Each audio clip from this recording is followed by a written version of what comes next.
Welcome friends to the platform of Terra 360 IAS। I am Saurabh with you. आज हम बात करने वाले हैं चाइनीज फ्यूजन एयरक्राफ्ट कैरियर की। It has gone for the sea trial and does India need more aircraft carriers? China's newest, largest, and most advanced aircraft carrier, the Fujian, has taken a big step, joining the world's largest naval fleet on Wednesday as it sets out from Shanghai for the first sea trial. Chinese navy दुनिया की सबसे बड़ी navy है by the number of ships.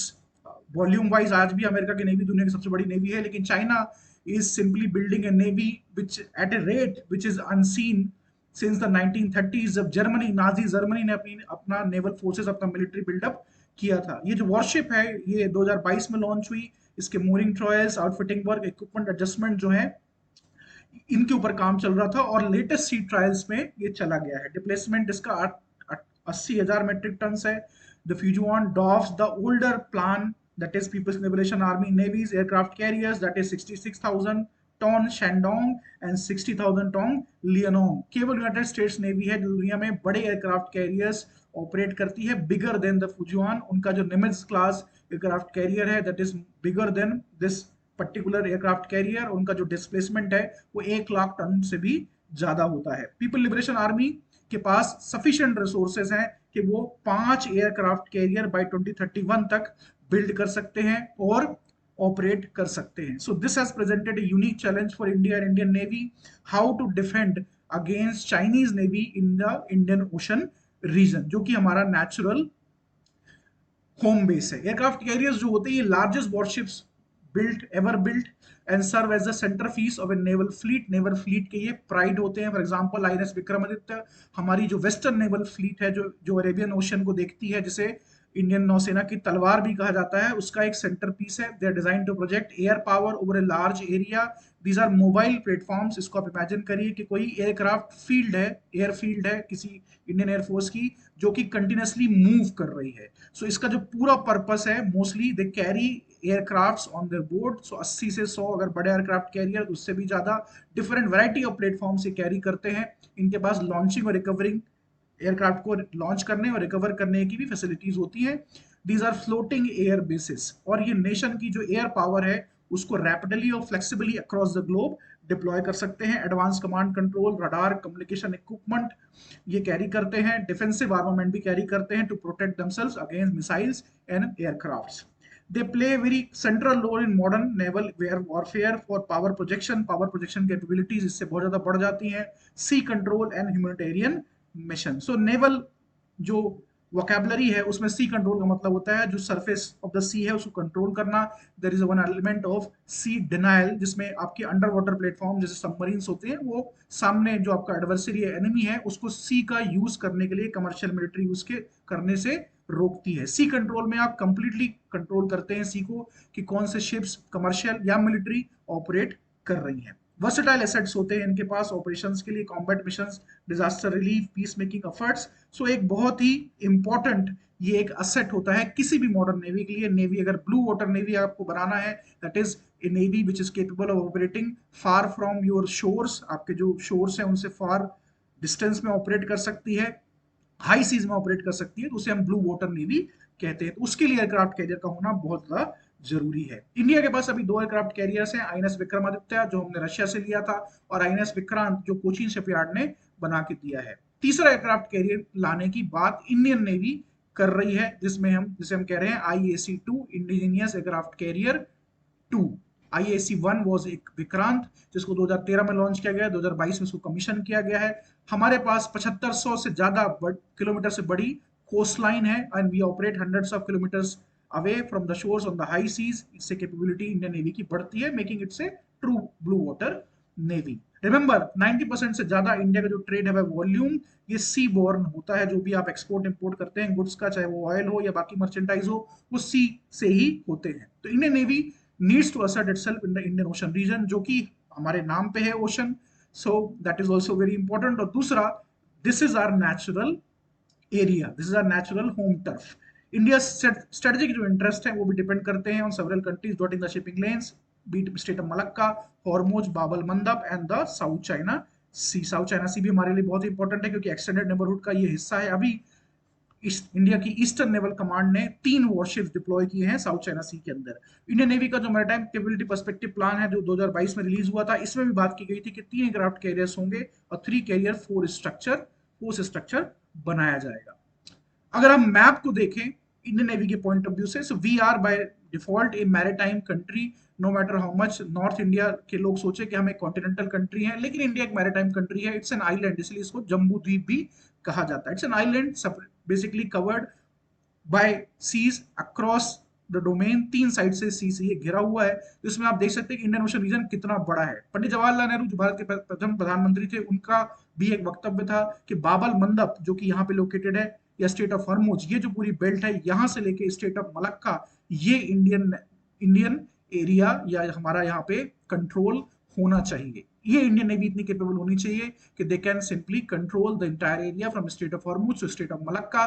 तो Indian ocean region is basically a natural landmass, जहां पे आप देखें जो ओशनिक रीजन है, यहाँ पे आप अगर साउथ चाइना सी से यहाँ आना चाहते हैं या रेड सी के थ्रू यहाँ आना चाहते हैं, तो कुछ चोक पॉइंट्स हैं जो कि काफी इंपॉर्टेंट हो जाते हैं, और ये नेचुरल डिफेंसेस भी हैं। जो भी एयरक्राफ्ट कैरियर, जो भी सबमरीन यहाँ से होकर निकलेगी या कमर्शियल शिपलाइनर्स यहाँ से होकर निकलेंगे, so you will the Indian navy will have awareness. तो आप देखिए केप ऑफ गुड होप यहाँ पे लोकेटेड है, मोजाम्बिक चैनल, बाबल मंदब, सुएज कनाल, ये सारे चोक पॉइंट्स है। Strait of Hormuz, Malacca, Sunda strait, Lombok strait, Ombai and Wetar straits. So these are the choke points which provide natural defense against our enemies and adversaries. तो इनके ऊपर भी अगर Indian navy नजर रखती है तो बहुत हद तक हम इंडियन ओशन रीजन को कंट्रोल कर सकते हैं।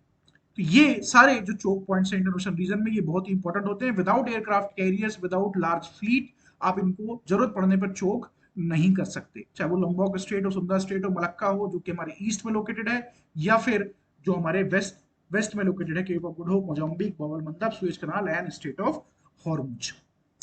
इंडिया में अगर हम देखें तो absence of aircraft carrier with its range and depth of combat capabilities could potentially force a fleet commander to alter battle plans into defensive mode. ये बात कही जा रही है कि within 4 to 5 years by 2027 2028 Chinese aircraft carrier battle groups Indian ocean region में operate करेंगे। उस वक्त हमारे लिए बहुत ही ज्यादा प्रॉब्लमेटिक बात हो जाएगी, क्योंकि अभी we are battling China in the northern areas, Ladakh में है, अरुणाचल प्रदेश में है। अभी इंडियन ओशन रीजन में उनका बहुत बड़ा प्रेजेंस नहीं है, लेकिन आने वाले 4 से 5 सालों में उनका जो प्रेजेंस है वो तेजी से बढ़ेगा, और उससे इंडिया के जो डिफेंस प्लानर्स हैं उनके लिए टेंशन बढ़ जाएगी। एयरक्राफ्ट कैरियर्स पावर प्रोजेक्शन के लिए इस्तेमाल किए जाते हैं, ये बात हमें पता है। अभी हमने देखा कैसे USS Gerald R Ford eastern Mediterranean sea में डिप्लॉय किया गया टू हेल्प इसराइल, जब अक्टूबर 7 को हमास ने एक टेरर अटैक किया इसराइल के ऊपर, और ईरान, लेबनान, सीरिया, इन कंट्रीज के मन में अगर थोड़ा भी डाउट रहा होगा कि they can go all out against Israel, तो इस एयरक्राफ्ट कैरियर के प्रेजेंस ने उसको नलीफाई कर दिया। इसीलिए former secretary of state for the United States Henry Kissinger वो कहा करते थे कि एयरक्राफ्ट कैरियर जो है it is 1000 tons diplomacy. Diplomacy में आपका हैंड ये मजबूत करता है। Indian navy needs at least 2 operational carriers at any given time. We already have Vikrant and Vikramaditya, लेकिन रिमेंबर ये जो नेवल प्लेटफॉर्म्स होते हैं इनका रूटीन मेंटेनेंस भी होता है। तो ऐसी सिचुएशन में जब कोई हमारा एयरक्राफ्ट कैरियर मेंटेनेंस में है, उस वक्त हमें 2 एक्टिव एयरक्राफ्ट कैरियर्स चाहिए जो बे ऑफ बंगाल और अरेबियन सी में ऑपरेट कर सके। तो 2 carrier battle groups are absolutely critical. Battle groups जो होते हैं कैरियर बेस्ड, ये एक बड़ा ग्रुपिंग होती है जिसमें एयरक्राफ्ट कैरियर सेंटर पे होता है। उसके अलावा मल्टीपल डिस्ट्रॉयर्स होते हैं, फ्रिगेट्स होते हैं, और एंटी सबमरीन वेसल्स और सबमरीन्स भी होती हैं, ताकि हम अपने ईस्टर्न और वेस्टर्न जो सी बोर्ड है उसको हम प्रॉपरली डिफेंड कर सके। Remember aircraft carrier has played a very important role in 1971 war against Pakistan. जब हमारे एयरक्राफ्ट कैरियर उस वक्त जो ऑलरेडी हमारे पास था, हमने उसको ब्रिटेन से लिया था, INS विक्रांत नाम उसका नाम था, जो ओल्डर विक्रांत है, उसने कंप्लीटली ब्लॉकेट कर दिया था बे ऑफ बंगाल को, और पाकिस्तानी नेवी, आर्मी, एयरफोर्स जो है दे वर कंप्लीटली हेल्पलेस। तो एयरक्राफ्ट कैरियर के जो ऑपरेशंस हैं, इंडियन नेवी को काफी ज्यादा एक्सपीरियंस है। What we need to is to build more and more ships.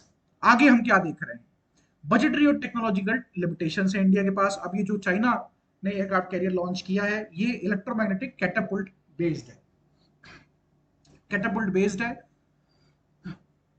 और जिससे काफी इजी हो जाता है प्लेन्स को हैवी लोड के साथ लॉन्च करना। तो हम स्मॉलर कैरियर के साथ सेटल कर सकते हैं, जैसे IAC-2 INS विक्रांत जो 65,000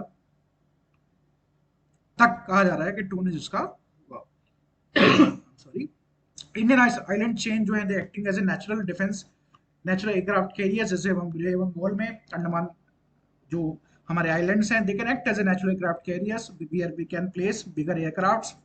या लक्षद्वीप में अभी रिसेंटली लक्षद्वीप में इंडियन नेवी ने एक नेवल बेस भी कमीशन किया है। Navy must focus on sea denial capabilities, हमें ज्यादा ज्यादा सबमरीन बनाने की जरूरत है। रिमेंबर ड्यूरिंग कोल्ड वॉर, जो कोल्ड वॉर पीक पे थी, तो अमेरिका के फाइनेंशियल मसल्स को सोवियत यूनियन मैच नहीं कर पा रहा था, उनकी तरह एयरक्राफ्ट कैरियर्स नहीं बना पा रहा था। So what they did was to build more and more submarines ताकि सी डिनाइल किया जा सके। और 1971 में भी जो टास्क फोर्स भेजी गई थी to protect India against American aircraft carriers, उसमें मेजोरिटी अगर आप देखें जो पोटेंट प्लेटफॉर्म्स थे वो सबमरीन से थी। तो ज्यादा से ज्यादा में सबमरीन्स बनाने की जरूरत है, न्यूक्लियर पावर्ड सबमरीन्स एसएसएन जिन्हें हम कहते हैं, उसके ऊपर भी काम करने की ज्यादा जरूरत है। डीआरडीओ को भी जो डेवलपमेंट है एयरक्राफ्ट कैरियर किलर मिसाइल जैसे चाइनीज डोंगफैंग 21 है, इसके ऊपर काम करने की जरूरत है ताकि चाइनीज एयरक्राफ्ट कैरियर जब इंडियन ओशन रीजन में ऑपरेट करें तो उनके ऊपर हमेशा एक थ्रेट बनी रहे। और हमें कोऑपरेशन जो है अपने लाइफ के साथ वो और मजबूत करने की जरूरत है ताकि मैरीटाइम सर्वेलेंस और अवेयरनेस हमारी बनी रहे। तो क्वाड इसमें एक बहुत बड़ा रोल प्ले कर सकता है।